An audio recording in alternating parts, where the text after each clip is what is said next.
Yo, what's going on guys, it's Cynical and welcome back to another video. Today for you guys, I want to do a small little follow-up to the video that I released a couple of days ago talking about the final armored Xehanort fight at the end of Kingdom Hearts 3 Remind, where we were talking about the interesting small details like the moon, as well as the platform that you are fighting on with the symbols that are on that platform. I wanted to talk maybe about possibly a different idea towards this. I appreciate all the comments and stuff that you guys sent towards that video. It's great when we do a theory because it engages the entire community into coming up with all of these wacky, crazy, wild ideas. But I specifically wanted to talk about the true 13 darknesses and Xehanort's potential connection to one of them. As we learned in Kingdom Hearts Union Cross, there are 13 original darknesses, in which where the story is heading for the future of Kingdom Hearts, it seems like these 13 original darknesses will certainly become more important. As we do know, the Master of Masters intended that himself along with his 6 disciples would be vessels to host these darknesses. Now what's explained to us by the Master of Masters is if a vessel has a strong enough heart, they can be possessed by one of these darknesses but not be taken control of. More so, the vessel is used as a host, with the darkness trapped inside of the host's heart without any repercussions towards the host. Hence now enabling the erasure of that darkness is technically it has a physical form. It's a pretty wild plan by the Master of Masters, explained to that of Luxu at the end of Union Cross. The Master does say to Luxu that he doesn't plan on sacrificing anyone, so the intention here is not to capture these 7 darknesses with inside of the foretellers along with himself, and then of course destroy each other, but rather I think the possibility of more so what Xehanort did with Ventus, extracting the dark side of Ventus out of Ventus's heart, which then that dark half ended up taking on its own physical form, becoming its own entity, Vanitas. As seen at the end of Kingdom Hearts 3 for Saga 2 of the series, it looks like the foretellers are going to be the next antagonists. However though, is this the actual foretellers, or are they the darknesses that perhaps have been residing within inside of their hearts that now have their own physical forms? We also know that in regards to the other 6, 4 of them are trapped within the Wreck-It Ralph data world within the pipeline that, of course, thanks to the player character, who is technically Xehanort to a certain degree, trapped by tricking them. In regards to the final 2, one of course escapes into the future inside of Ventus's heart, which then goes on to become Vanitas, which presumably we ended up destroying in Kingdom Hearts 3, as it's explained in Kingdom Hearts 3 Remind. Vanitas is his own sentient being to a degree. It's not exactly confirmed as to whether or not that darkness is 100% destroyed, but we can assume that it is. And the other one, of course, resided with Maleficent, helping her escape out of the data world to return back to her time. In the sense of that darkness's whereabouts as of right now is currently unknown. At this point in time, we can also assume that the 7 darknesses, which dubbed by the Master of Masters are the strongest out of the 13, currently do reside inside of the foretellers. As explained in the ending, the Master of Masters had to create some kind of conflict in amongst the 6 disciples to create negative emotions, which apparently doing so creates the perfect nesting ground within inside of a heart to host the darkness. At this point in time where Kingdom Hearts is currently at, I would only assume that those 7 darknesses are within inside of the foretellers right now. But I did want to talk about the potential idea of one of these original 13 maybe being within inside of Xehanort. Now, as we do know, Mom has had some interactions with Xehanort, with Mom helping out Xehanort during his very early years, with of course giving him the coat to ward off the darkness, almost of course put Xehanort on track to becoming the person he's meant to be, with his use of darkness to of course claim Kingdom Hearts for himself and reset the worlds from the very beginning, to ensure that the worlds reside in a perfect equilibrium of both light and dark. darkness. It makes me think that maybe one of the Master's intentions were to, at one stage, make sure that Xehanort would become possessed by one of these darknesses. Not the 7, but one out of the 6. I'm possibly leaning towards the idea of the one that was helping out Maleficent to escape the data world. Remember that the Master did intend on 5 of those darknesses to possess the Union leaders and 1 to be trapped in the data world, but due to the Union leaders, the plans towards that changed. 4 of them ended up being trapped in the data world and 2 ultimately escaping. So did the Master come up with a new plan once those plans were ruined, or is this the original plan in itself that was foreseen, and that what he told Luxu was quite simply put a lie? We have no idea if the darkness that Xehanort possesses is darkness of his own, or rather could potentially be a darkness of the original 13. It's something that I feel like we might get further clarification towards in the upcoming Dark Road finale. Remember that the Master of Masters' intentions is to eradicate the original 13 darknesses. The man seems to have a pretty clear hatred towards these guys, so the Master's intentions here use one of these darknesses to inevitably possess Xehanort, though he doesn't actually become possessed, and in due time, at the end of his age, he's defeated by Sora and co. What got me really thinking about this was the arena that we are fighting on during that Armored Xehanort fight in Kingdom Hearts 3 Remind.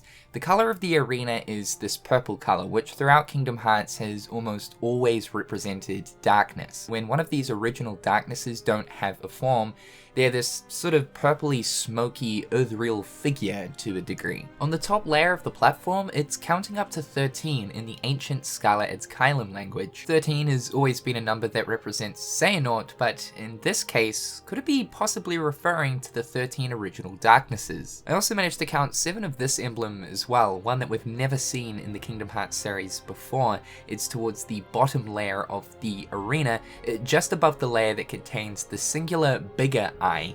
It's quite interesting because it got me kind of thinking, what if this is referring to the 7 main darknesses, the ones that the Master of Master dubbed as being the stronger. If there are 7 stronger darknesses out of the total of 13, you'd probably assume that there is some kind of hierarchy in amongst the 13. So in that sense, maybe the stronger ones have their own emblem to represent themselves. It's mainly the eye though that gets me really thinking, as again, this is an icon that we've just never seen throughout Kingdom Hearts, as the eye is an important symbol in Kingdom Hearts as it's meant to represent darkness. This is certainly a different eye to the one that, of course, the Master of Masters puts in the Gazing Eye Keyblade, then passes on to Luxu.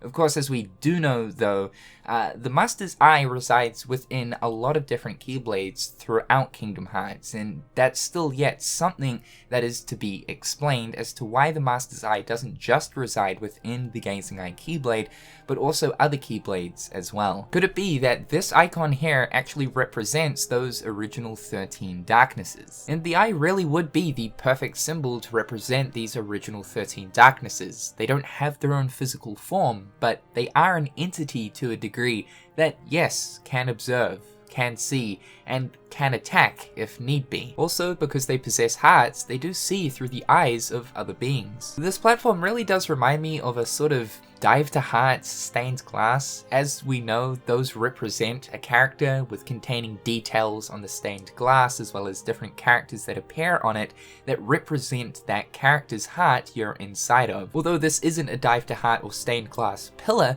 if this theory on one of those original darknesses being inside of Xehanort is true, it would probably explain why this certain arena looks the way it does, as in this moment Xehanort truly tapped into that power of the darkness that resides within his heart. I also want to mention, a lot of you guys said that the quote that is mentioned during this fight isn't actually darkness fades when Xehanort activates his DM, but is rather darkness reigns. And yes, absolutely, after going back and listening to it an abundance of times, it absolutely is darkness reigns. This is another thing that I do also find quite interesting towards the connection of this possibly being one of those original 13 darknesses, as of course, like I mentioned, Xehanort does summon forth 13 moons, the big moon being one of them and 12 darker moons. I still can't help but feel that perhaps maybe he is receiving help from somewhere else, and whether that be the idea of another 13 in unreality, or maybe leaning towards the idea of potentially summoning forth help from those original 13 darknesses. I want to bring up a comment left by viewer GetGood on that original video in regards to the keyholes. Also, shout out to this person, as they were the one that originally inspired me to make this follow-up video to talk about Xehanort being one of those darkness vessels. They mention right here, there are second red keyholes inside that mysterious golden zone that looks highly reminiscent to where Sora usually opens those gates to new paths a la Kingdom Hearts 2 style, alongside the Kingdom Hearts 3 Reminds cutscene.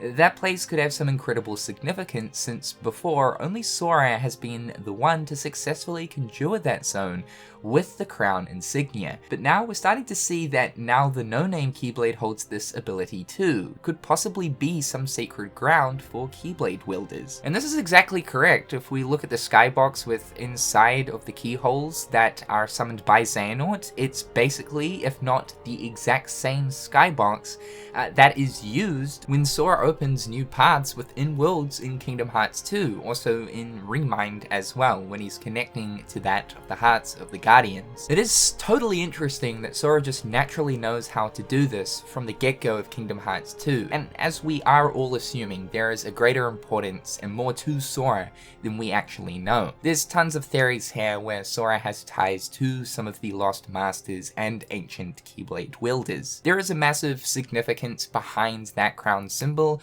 whatever that crown symbol represents, although of course we know it represents Sora. I am absolutely sure that there is a greater meaning to it. So this ability, how it opens pathways, is what Xehanort is essentially doing. Seems like it's the exact same ability, right? So what if Xehanort is opening a path for the other darknesses to briefly assist him in that given moment? I think this theory right here makes a tad bit more sense than the theory that I was talking about in regards to Quadratum in that first video. I'm still confused a little bit about the moon. A lot of you guys were saying that the moon itself could represent the light in the situation, and that opposite to which Kingdom Hearts in that given time, as of course it is tainted by darkness, is representing darkness. That idea totally makes sense too, but I still find the whole use of the moon quite suspicious. We also know that there is another interaction with young Xehanort and the Master of Masters that we will see in this upcoming Dark Road update,